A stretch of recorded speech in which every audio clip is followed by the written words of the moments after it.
Good morning, dear students. Today we are going to discuss about the anatomy of the arm or the brachium. We are going to discuss the complete anatomy of the arm. The arm is being divided into two compartments. Number one is the anterior compartment. As you can see in this diagram, this is the anterior compartment, and behind we have the posterior compartment. Okay, so anterior compartment also known as the flexor compartment of the arm, whereas the posterior compartment of the arm is known as the extensor compartment of the arm. So as per the competency based UG curriculum, the competency code 11.1 describe and demonstrate muscle groups of the upper arm with the emphasis on biceps brachii and triceps brachii. We will discuss in detail about these muscles. Then 11.2 competency code, identify and describe the origin, course, relations and branches or the tributaries of the vessels and nerves present in the arm. Okay. Describe the anatomical basis of Saturday night paralysis and palpation of the brachial artery and testing of the muscle, that is biceps brachii. So these are the competencies related to the arm. Okay. So let us discuss about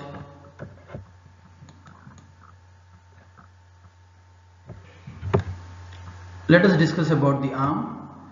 Anatomically, arm is a part of the upper limb that extends from shoulder to the elbow joint. So from shoulder to the elbow joint, the area present in between the shoulder and the elbow is known as the arm. So in layman's language, the arm means entire upper limb, but in anatomy, arm is from the shoulder joint up to the elbow joint. Okay, that you should remember. Next, humerus is the bone of the arm. Okay, so we have one bone, one long bone for the arm, that is humerus, and there are two compartments of the arm. One is the anterior or the flexor compartment, the other is posterior compartment or the extensor compartment. So in Latin, brachium, it means arm. Hence many structures in the arm are named on it. For example, we have the brachial artery, which is the artery of the arm, brachialis muscle, again the muscle of the arm, and so on. So this is the basic introduction to the arm. So anatomically, the arm extends from the shoulder up to the elbow joint, that you should remember. So forearm is different and the hand is different, but in layman's language, the arm means the entire upper limb. Okay. Next, coming to the surface landmarks.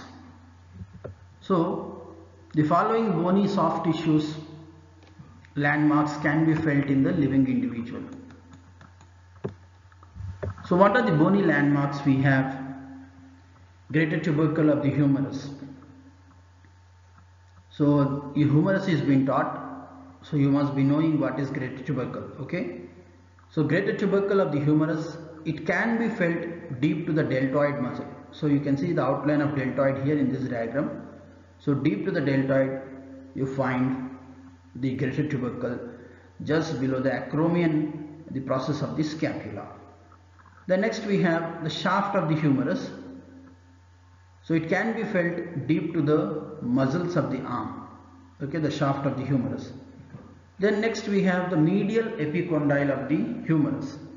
It is medial most bony prominence at the elbow.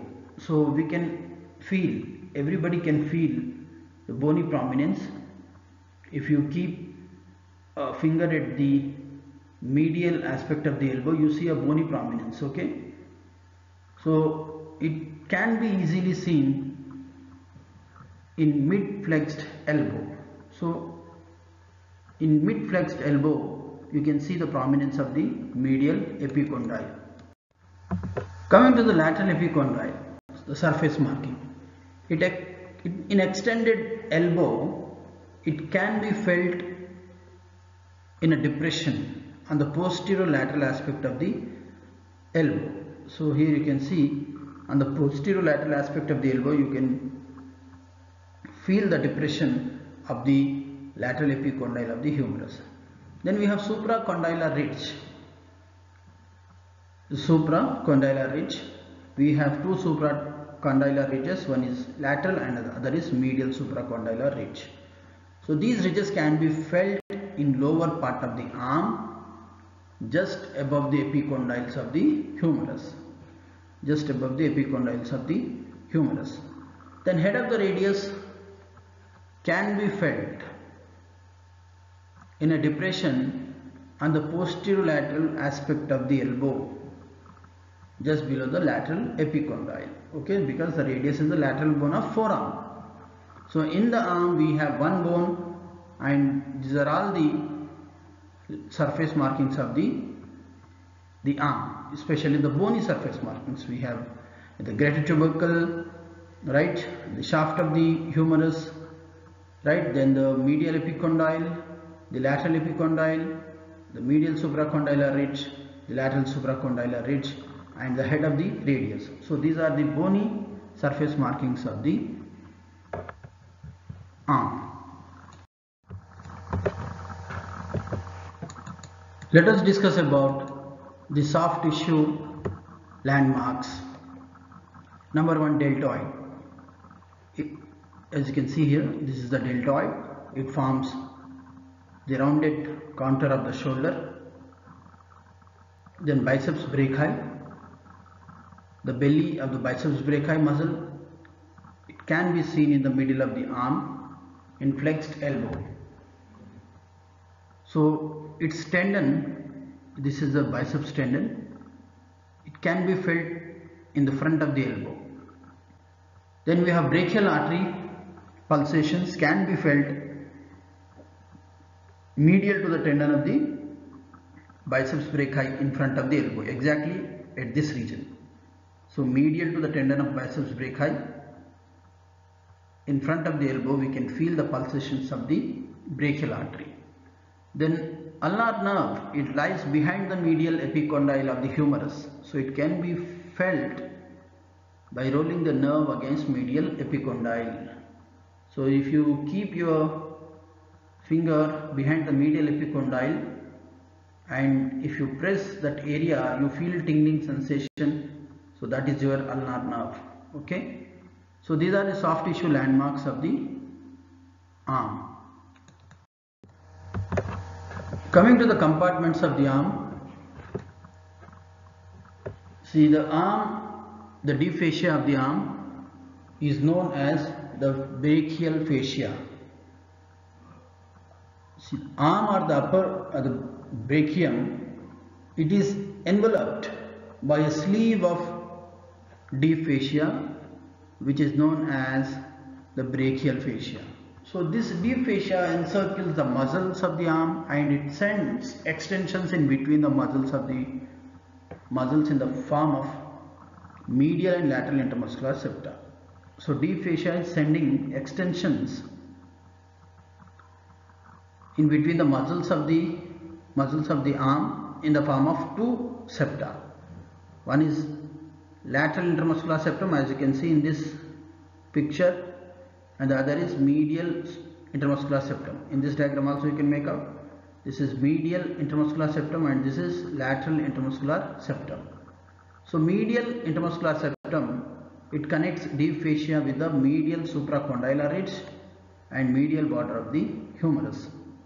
Whereas the lateral intermuscular septum, it connects deep fascia with the lateral supracondylar ridge and the lateral border of the humerus. This you must remember. These intermuscular septa, they are dividing the arm into two compartments.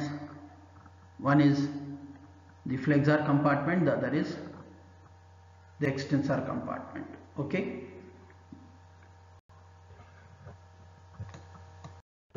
Let us continue with the compartments of the arm. This I have already told you that the arm is divided into anterior or the flexor compartment, posterior or the extensor compartment.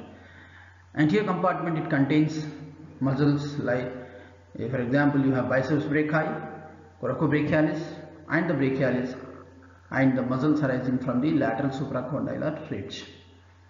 Then you have one transverse intermuscular septum. It separates biceps brachii from the brachialis. So this is the transverse intermuscular septa. It separates biceps brachii from the brachialis muscle. Then we have anterior intermuscular septum. Anterior intermuscular septum. It separates muscles arising from the lateral supracondylar ridge from the brachialis. So that means the demarcation between the lateral supracondylar ridge and the brachialis is the anterior-posterior intermuscular septum, we say. So basically we have two intermuscular septa, lateral intermuscular septum and medial intermuscular septum and the lateral intermuscular septum. They divide the arm into flexor and the extensor compartment. Then we have other two intermuscular septa. One is transverse intermuscular septum, which separates biceps brachii from the brachialis, and we have anterior-posterior intermuscular septum. It separates muscles arising from lateral supracondylar ridge from the brachialis. Coming to the anterior compartment of the arm, it contains the following structures. Muscles, we have biceps brachii, coracobrachialis and brachialis. Three muscles we have. This is the biceps brachii, and here is the coracobrachialis, and this is the brachialis muscle. The nerves in the anterior compartment, we have musculocutaneous nerve. Okay. We also have median, ulnar and radial nerve pass through the anterior compartment of the arm. Remember, median,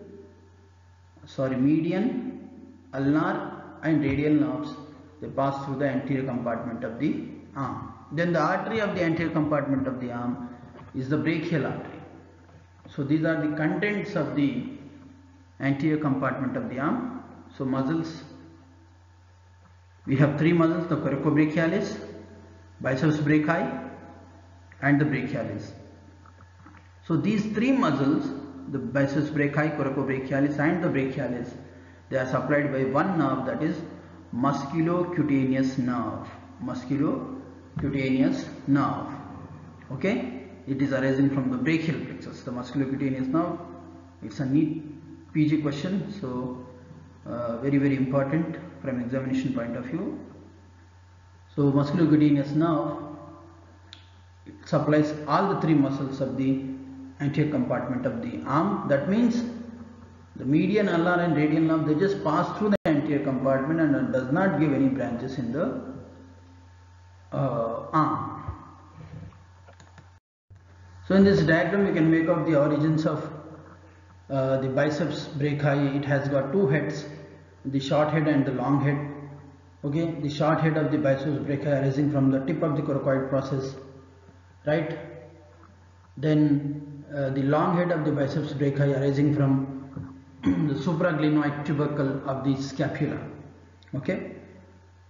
Then we have the coracobrachialis muscle. Coracobrachialis also arises from the tip of the coracoid process of the scapula, getting inserted into the middle 5 cm of the medial border of the humerus. Okay, this is the coracobrachialis. Actually, coracobrachialis, it represents medial compartment of the arm. So in humans we have only two compartments for the upper limb. One is flexor and extensor compartment of the upper limb. But this muscle, coracobrachialis, it represents the medial compartment of the upper limb. So in four-legged animals, you see that they have three well developed compartments: the flexor, extensor and adductor compartment. So in the upper limb we have only two compartments, so that is the flexor and the extensor compartment. This muscle, it represents the medial compartment, just remember that. So insertion, that it is inserted into the medial border of the humerus. Okay, the biceps, it is inserted, you can see here the tendon of the biceps brachii inserting into the radial tuberosity of the radius. Then the last muscle you see here, this is the brachialis muscle, origin arising from the lower half of the anterior surface of the humerus, lower half of the anterior surface of the humerus, inserting into the anterior surface of the coronoid process of ulna, anterior surface of the coronoid process of the ulna. So these are three main muscles of the flexor or the anterior compartment of the arm: biceps brachii, coracobrachialis and the brachialis. Let us discuss in detail about the muscles of the anterior compartment. I have given the brief explanation in the previous slide about these muscles. The coracobrachialis, number one. So you can see this is the coracobrachialis muscle. It is a small muscle that morphologically represents medial compartment of the arm. So I have told you in the previous slide that it represents adductor compartment or the medial compartment of the arm. Okay, this is a viva question. You have to remember which muscle is regarded as the medial compartment in the upper limb, that is coracobrachialis. Okay, the origin, that it originates from the tip of the coracoid process of the scapula along with the short head of the biceps brachii. Okay, you can see here in this diagram, you can make out insertion into the middle 5 cm of medial border of the humerus. So what is the nerve which is supplying this muscle? That is musculocutaneous nerve supply of this muscle. What is the action of coracobrachialis? It is responsible for flexion and adduction of the arm. Flexion and adduction of the arm. Okay, these are the so this is about coracobrachialis, the origin, insertion, nerve supply and the action.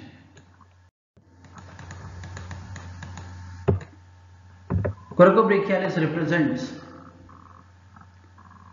the muscle of the medial compartment of the arm. This I have already told you. In lower limb there is a separate adductor compartment or the medial compartment of the thigh. So but we do not have this medial compartment in the upper limb. So that medial compartment in the upper limb, it is represented by coracobrachialis. And what are the other interesting fact about this muscle? It is pierced by musculocutaneous nerve. It's very, very important. In case of viva, as identification feature, as a spotters and in NEET PG examinations. Okay, which muscle in the upper limb it is pierced by musculocutaneous nerve? That is coracobrachialis.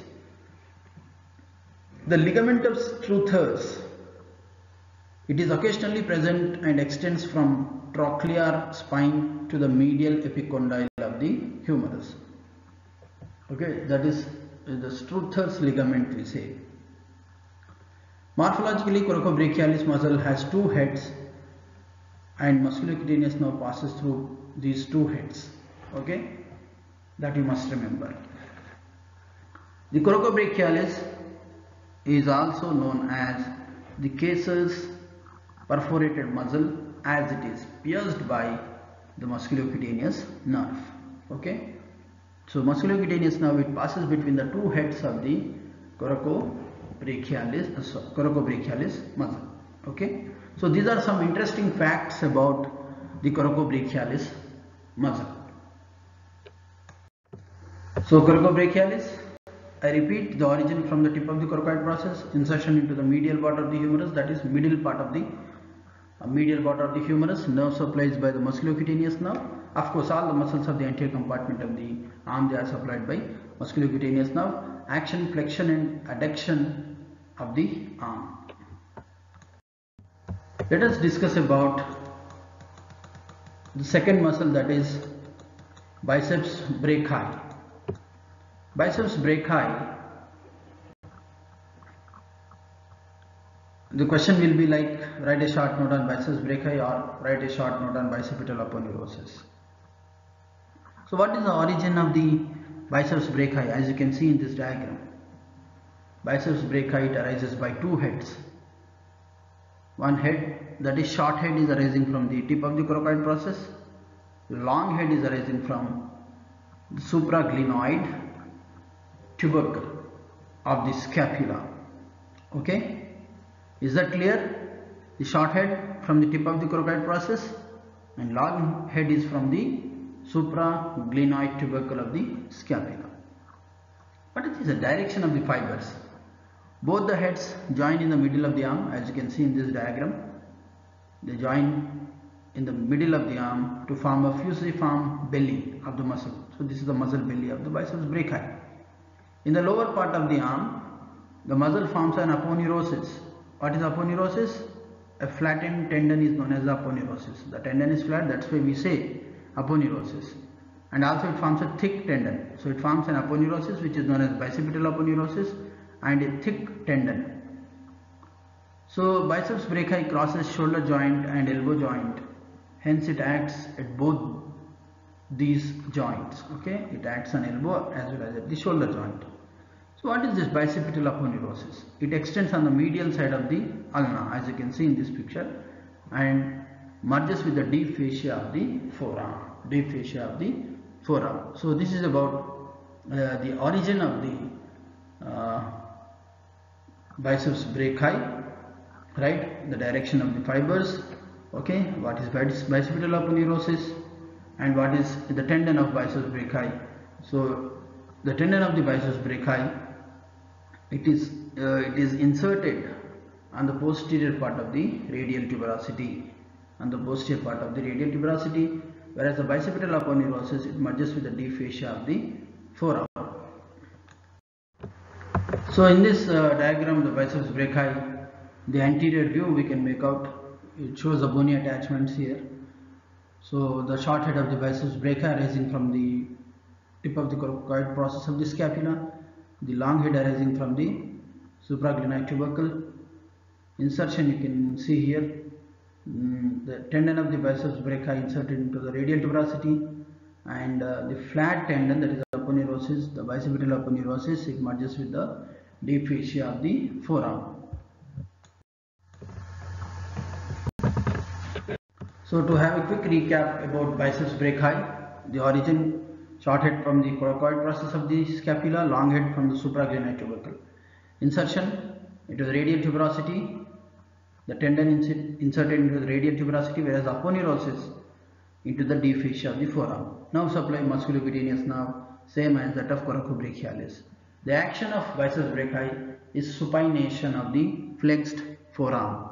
You must be knowing what is supination and pronation. You must have learnt this in the nomenclature of the anatomy, the supination and pronation. So supination of the flexed forearm and flexion of the arm and forearm. So that is the action of the biceps brachii. Let us discuss about the brachialis muscle. Brachialis, it originates from lower half of anteromedial and anterolateral surfaces of the humerus. Anterior surface or medial and lateral intermuscular septa, you can say. Direction of the fibers: brachialis form a bulky muscle that lies posterior to the lower part of the biceps brachii. So if you want to see the brachialis muscle, you have to cut open the biceps brachii. So underneath the biceps brachii you can make out the brachialis muscle. Okay, so that's why they are telling you that it is a bulky muscle that lies posterior to the lower part of the biceps brachii. The fibers, they run vertically downwards and converge towards the coronoid process of the ulna So where is the insertion of the brachialis? It inserts on the anterior surface of coronoid process of ulna and the ulnar tuberosity of the radius. It is given incorrectly, so I will repeat again about the insertion of the brachialis. It is inserted into the anterior surface of the coronoid process and the tuberosity of the ulna, that you must remember. Okay, coronoid process of ulna and tuberosity of the ulna, that's it.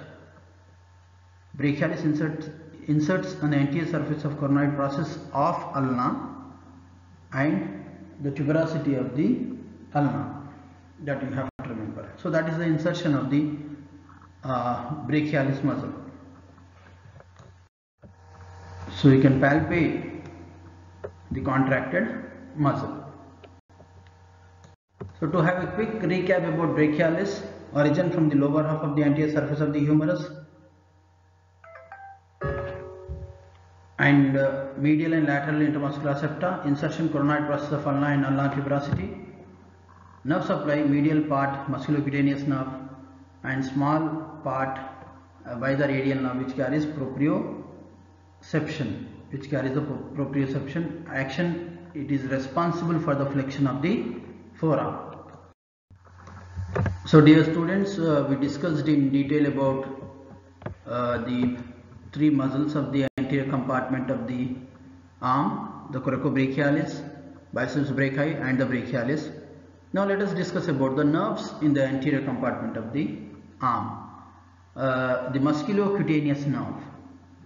Musculocutaneous nerve, it is a chief source of nerve to supply all the muscles of the arm, front of the arm especially.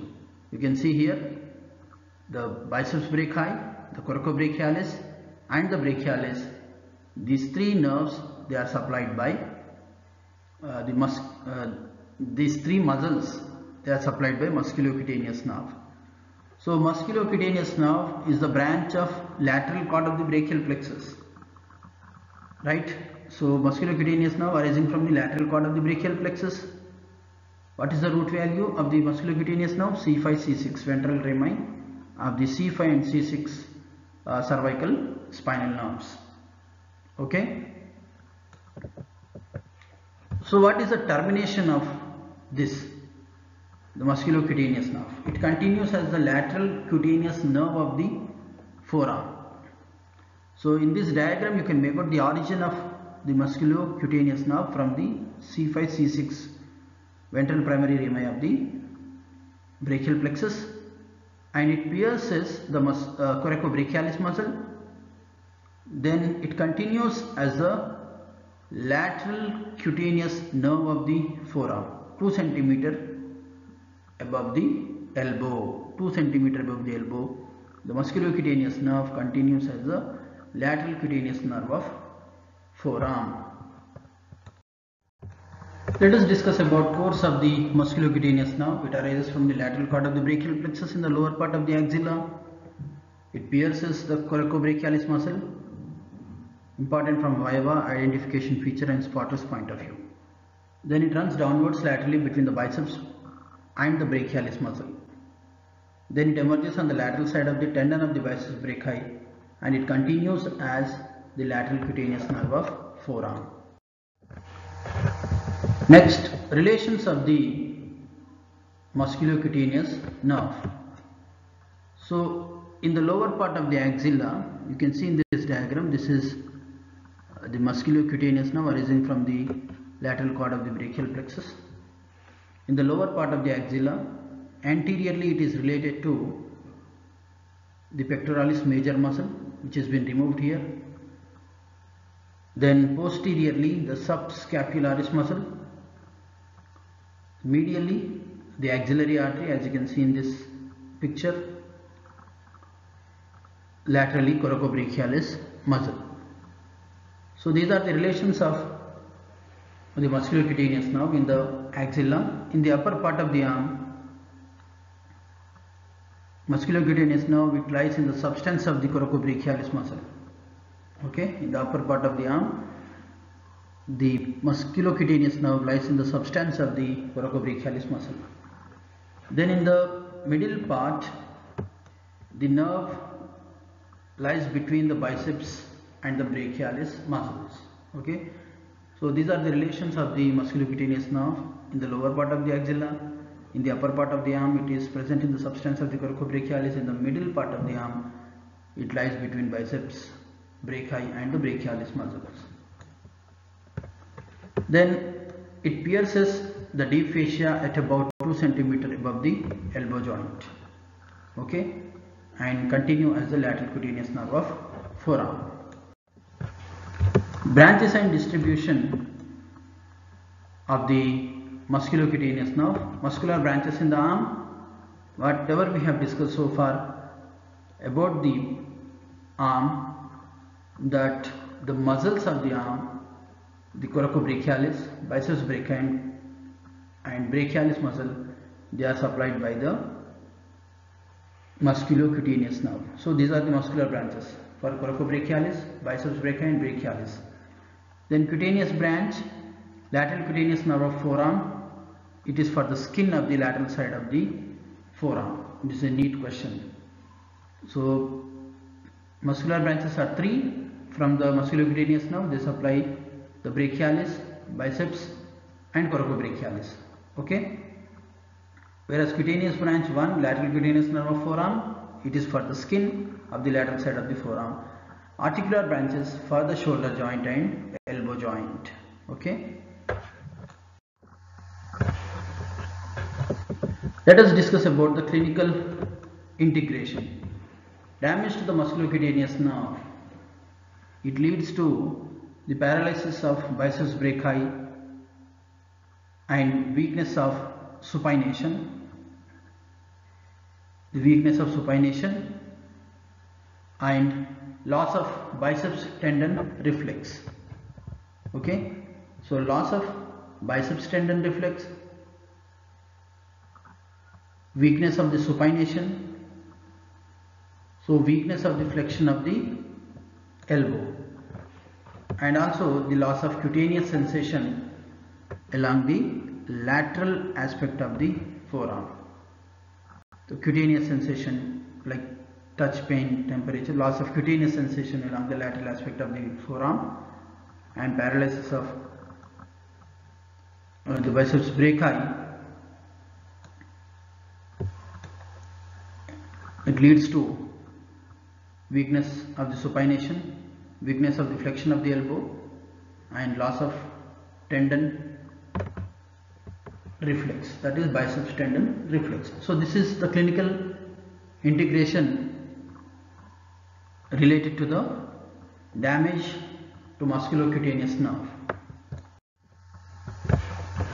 So in this diagram we can make out, so clinical testing of the biceps brachii, apply resistance at the forearm, the examiner's role, feel the contraction of the muscle. Okay, you have, so you can see, make out the bulk of the muscle when you apply resistance at the forearm and ask the patient to flex his elbow, so you can feel the contraction of the muscle. So to have a quick recap about musculocutaneous nerve, beginning and termination, it is a branch of the lateral cord of the brachial plexus, root value C5, C6, and it continues as lateral cutaneous nerve of forearm. Course arises in the lower part of the axilla, lateral to the axillary artery, pierces coracobrachialis muscle and runs deep to the biceps brachii and superficial to the coracobrachialis and brachialis.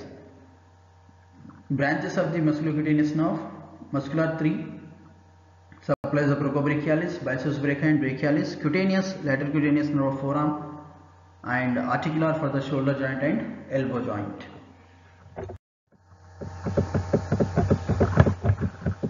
Let us discuss about the artery of the arm, that is brachial artery. Brachial artery is the main artery of the forearm,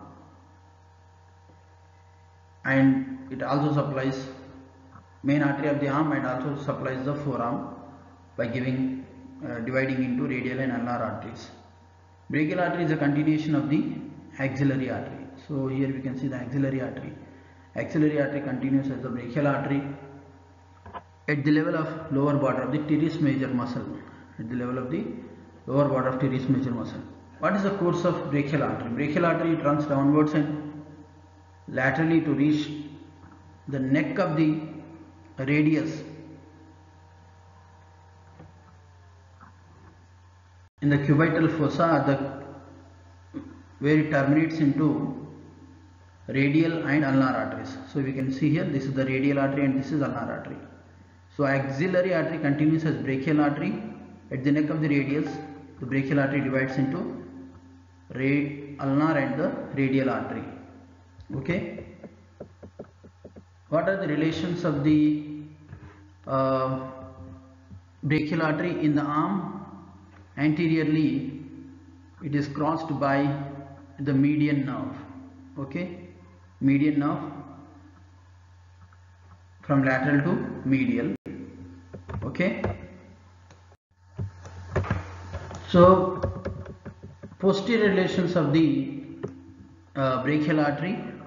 Posteriorly, we have the triceps in the upper part, and in the lower part, posteriorly the brachial artery is related to the brachialis muscle, and medially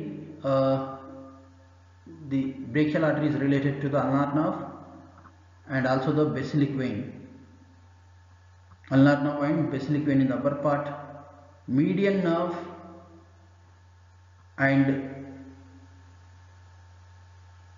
in the lower part. Okay, median nerve in the lower part.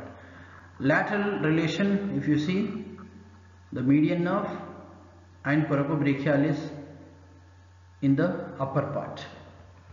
Median nerve and coracobrachialis are the relations of the brachial artery in the upper part laterally.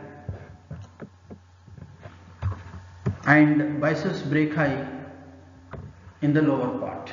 So these are the lateral relations of the brachial artery. Posterior relations, what are the posterior relations? Triceps brachii and brachialis in the lower part.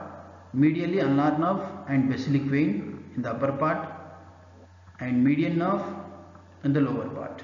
Lateral relation, median nerve, coracobrachialis in the upper part, biceps brachii in the lower part. So relations of the brachial artery in the cubital fossa. Anteriorly, it is related to bicipital aponeurosis and median cubital vein, which is not seen here, but it is a superficial vein in the cubital fossa. In detail will be discussed in next chapters about median cubital vein.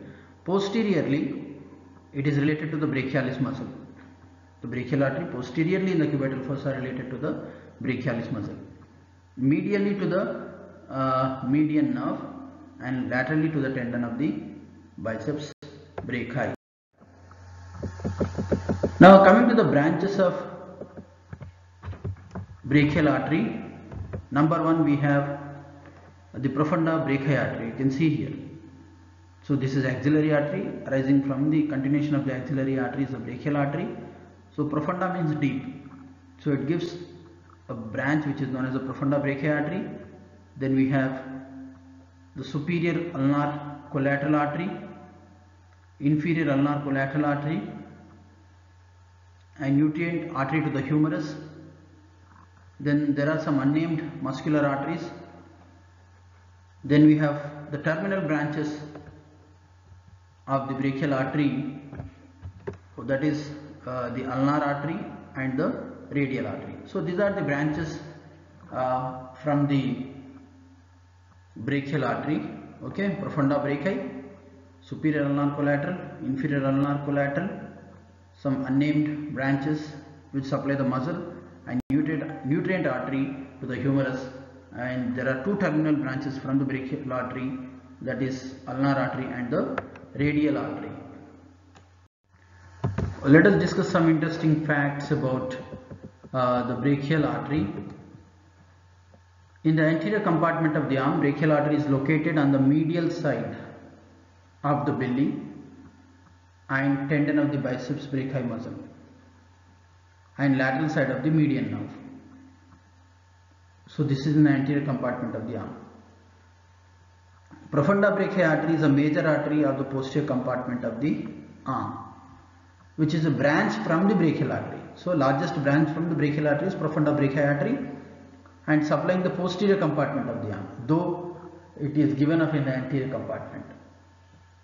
It enters the posterior compartment of the arm just below the teres major muscle by piercing the fascia along with the radial nerve. Radial nerve is again the posterior compartment nerve.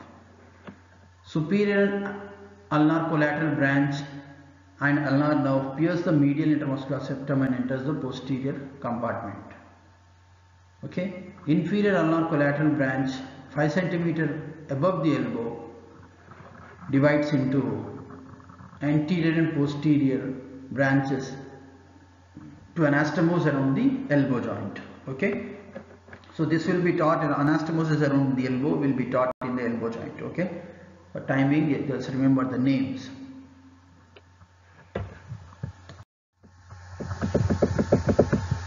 Next, the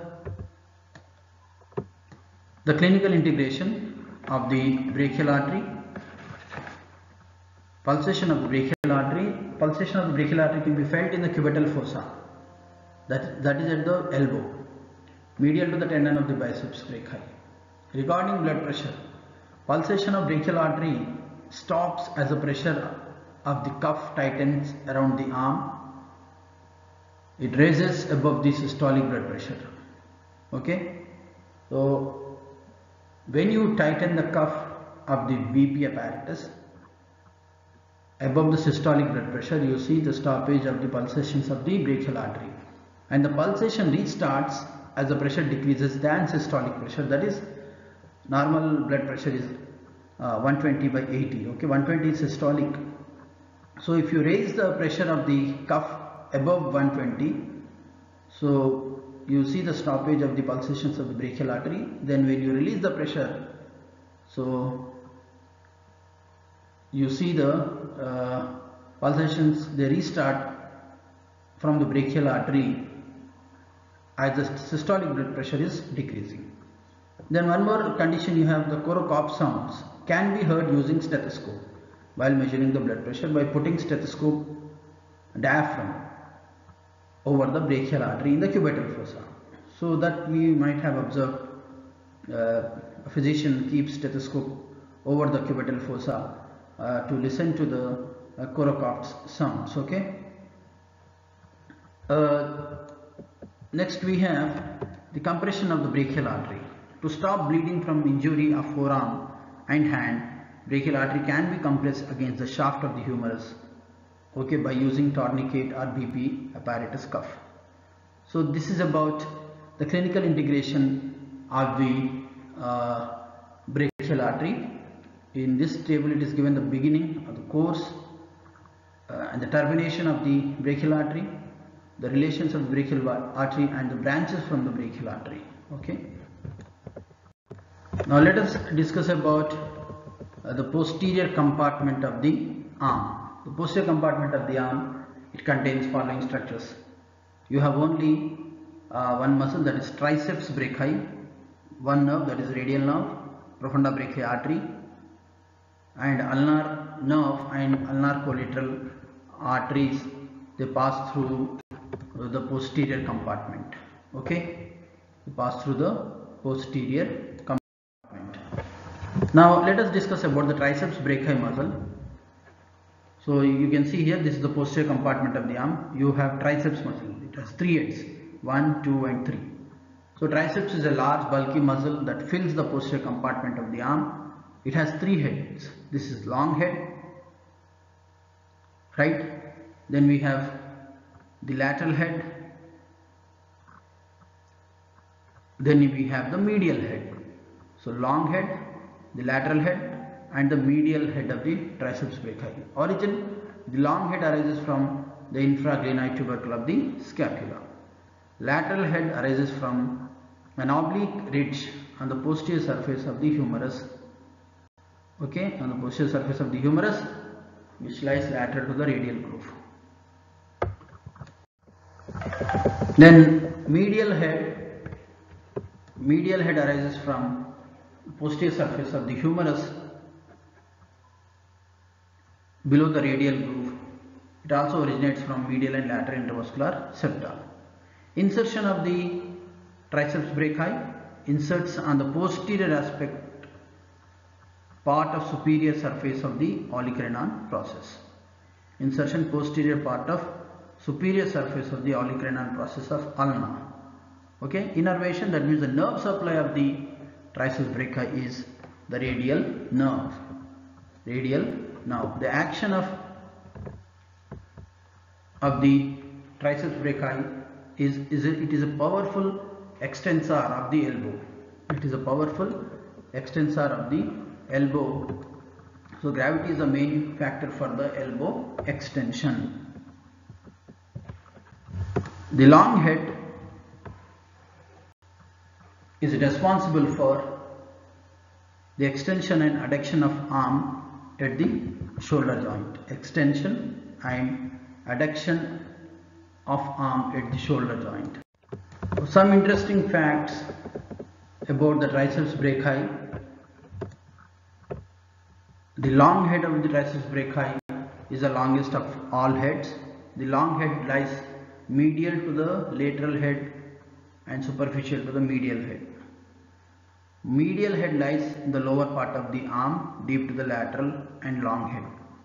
The spiral or the radial groove can be visualized by cutting and deflecting the lateral head of the triceps laterally. Radial groove gives the passage to the radial nerve and profunda brachii. This is very important. Radial groove, it gives the passage of radial nerve and profunda brachii vessels. The articularis cubiti, these are the fibers of the medial head that inserts on the capsule of the elbow joint and prevents nipping of the capsule during extension of the elbow. So radial nerve supplies the long medial head before entering the radial groove, and in the groove it gives branches to the medial and the lateral head. Through radial nerve, C6 fibers supply the lateral head, C7 fibers they supply long head, and C8 fibers they supply medial head. Long head supports the head of the humerus in abducted position of the arm. Long head supports the head of the humerus in the abducted position of the arm. Let us discuss about the clinical integration. Clinical testing of triceps brachii asks to extend the elbow against the resistance and feel the contraction of the muscle.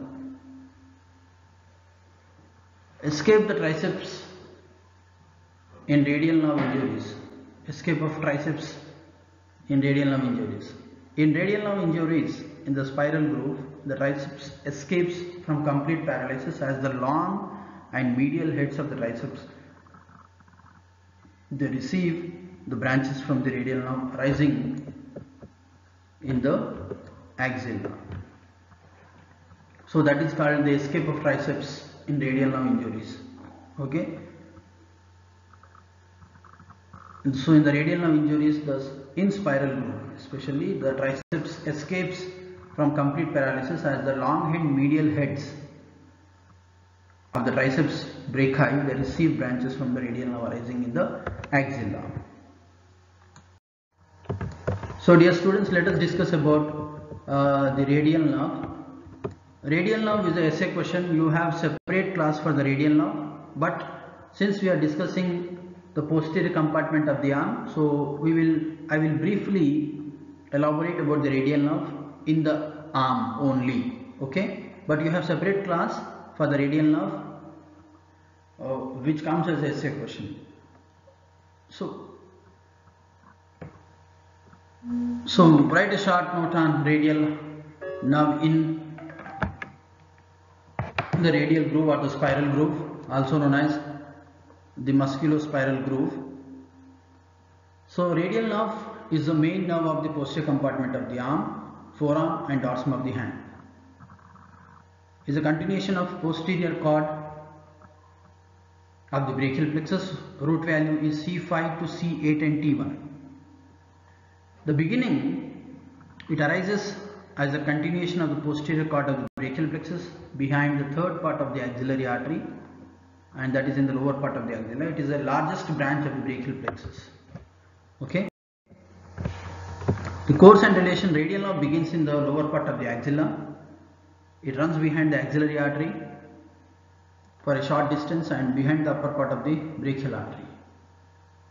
It enters the posterior compartment of the arm through a triangular intermuscular space with profunda brachii artery. Profunda brachii artery is a branch of brachial artery. The radial nerve runs downwards and laterally in the radial groove or the spiral groove. It pierces lateral intermuscular septum to re-enter into the anterior compartment of the arm. So here it lies under the cover of brachioradialis and extensor carpi radialis longus. So these are the muscles of the flexor compartment of the forearm. The muscles of the forearm, the brachioradialis and extensor carpi radialis longus. The radial nerve divides into superficial branch and posterior interosseous nerve or deep branch below the lateral epicondyle. So these course and relations will be taught in the separate class of the radial nerve. Okay, for time being you remember that in the arm, that is in the posterior compartment of the arm, the nerve runs downwards and laterally in the radial groove. Okay, then it appears in the anterior compartment by piercing the lateral intermuscular septa. Okay, then it lies in the, under the cover of brachioradialis and extensor carpi radialis longus, which are the muscles of the forearm. So radial nerve in the axilla branches of the radial nerve in the axilla. It gives branches to long and medial heads of the triceps. Then posterior cutaneous nerve of arm for the skin and back of the arm. For the skin on the back of the arm. In the radial groove, it gives branches to the lateral head of the triceps brachii, branches to the medial head of the triceps brachii, then branch to anconeus is also a muscle in the forearm, then lower lateral cutaneous nerve of arm. So these are the branches in the radial groove. Okay, then one more you have, that is posterior cutaneous nerve of the forearm. So branches in the axilla, we have branches to the medial heads and the long heads of the triceps, and posterior cutaneous nerve of arm for the skin on the back of the arm. In the radial groove, it gives branches to the lateral head of the triceps brachii and branches to medial head, branch to the anconeus, lower lateral cutaneous nerve of arm, posterior cutaneous nerve of forearm. And branches in the lower part of the anterior compartment of the arm. It gives branches to the brachialis, brachioradialis and extensor carpi radialis longus. So these are the branches in the lower part of the arm. So up to here is enough about the radial nerve, because the remaining part will be covered in the next class of the radial nerve. Okay, so no need to remember all these branches, because in the arm only it is been asked the branches of the radial nerve in the arm. Okay, that is in the spiral groove and in the axilla. That's it. No need to remember in the lower part of the arm and the terminal branches of the radial.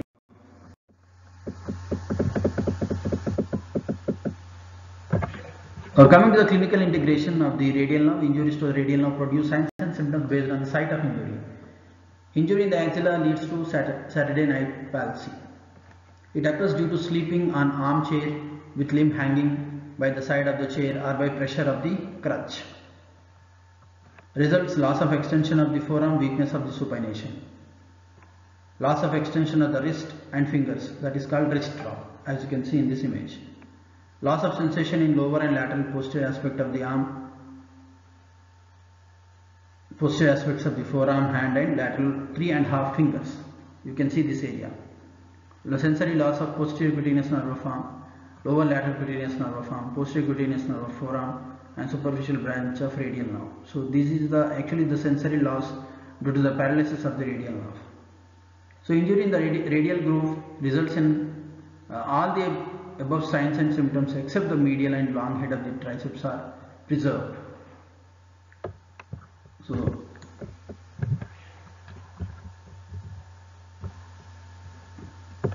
I think that's it about the clinical integration of the radial nerve. Okay. So let us discuss about the profunda brachii artery. The profunda brachii artery is the main artery of the posterior compartment of the arm. Profundus means deep. It is the largest branch of the brachial artery, as you can see here. So this is profunda brachii artery. It arises from the brachial artery just below the teres major muscle.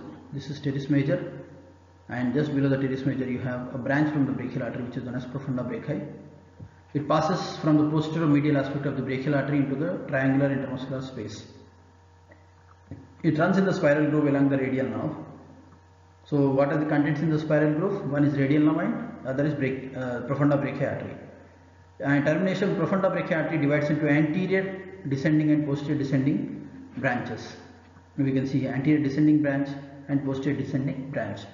So branches of the profunda brachii artery, we have deltoid branch which is ascending, nutrient artery to the humerus, numerous muscular branches, and anterior descending artery also known as the radial, the collateral artery, then posterior descending artery also known as the middle collateral artery. So this is about the profunda brachii artery.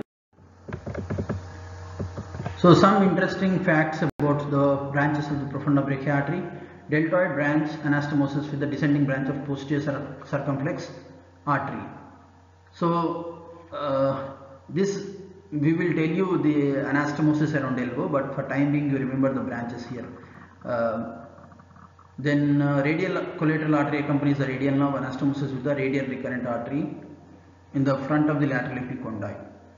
Then middle collateral artery anastomosis with the interosseous recurrent artery behind the lateral epicondyle. So this anastomosis here, he is talking about the anastomosis around the elbow joint. You do not have to worry about the anastomosis, that will be discussed in detail in further chapters.